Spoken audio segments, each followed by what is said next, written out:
ভাত দে কাপড় দে নইলে মোদের বিষ দে স্লোগানে খাগড়াছড়িতে ইটভাটা চালুর দাবিতে মালিক শ্রমিক সহ বিভিন্ন সংগঠনের উদ্যোগে বিক্ষোভ মিছিল ও অনশন কর্মসূচি পালন করা হয়েছে।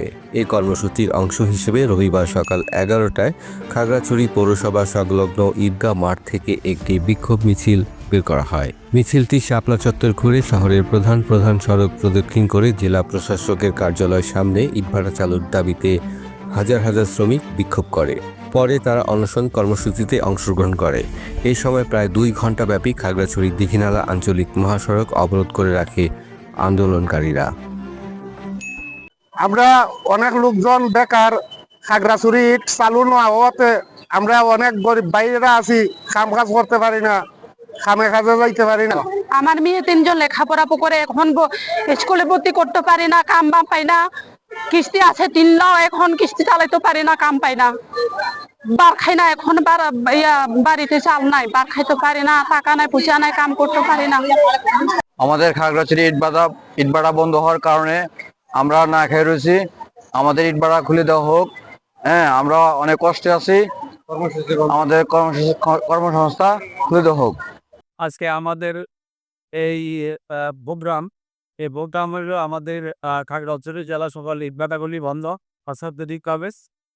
তো আমরা নিজেরাও পরিবেশন হইলাম, আর এটার সাথে হাজার হাজার শ্রমিক সমৃদ্ধ সকল শ্রমিকের কর্ম বন্ধ।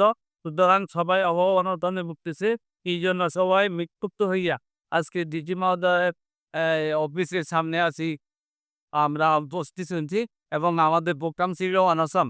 ডিসি মহোদয়ের সাথে আলাপ করি, উনি আমাদেরকে আশ্বস্ত করছেন এবং তা আবার পুনরায় আমাদের সাথে ওনার বৈঠক হবে, এইটা একটা সুরাহা হবে, এরকম আশ্বাস পেয়েছি আমরা। এই জন্য আজকে এখানে আমাদের আজকের অনশন। এই জেলার ইটভাটার সাথে সম্পৃক্ত বিভিন্ন মহল, তারা তাদের বেশ কিছু দাবি দেওয়া আছে এবং দীর্ঘদিন ধরে তারা এই দাবিগুলো পেশ করেছেন, অতীতে আমরা শুনেছি।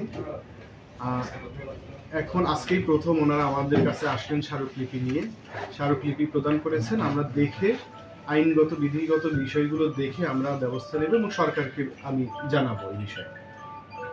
ইতিপূর্বে তো ওরা দেশের প্রশাসন সৃষ্টি হয়েছে এই দেশের জনগণের জন্য।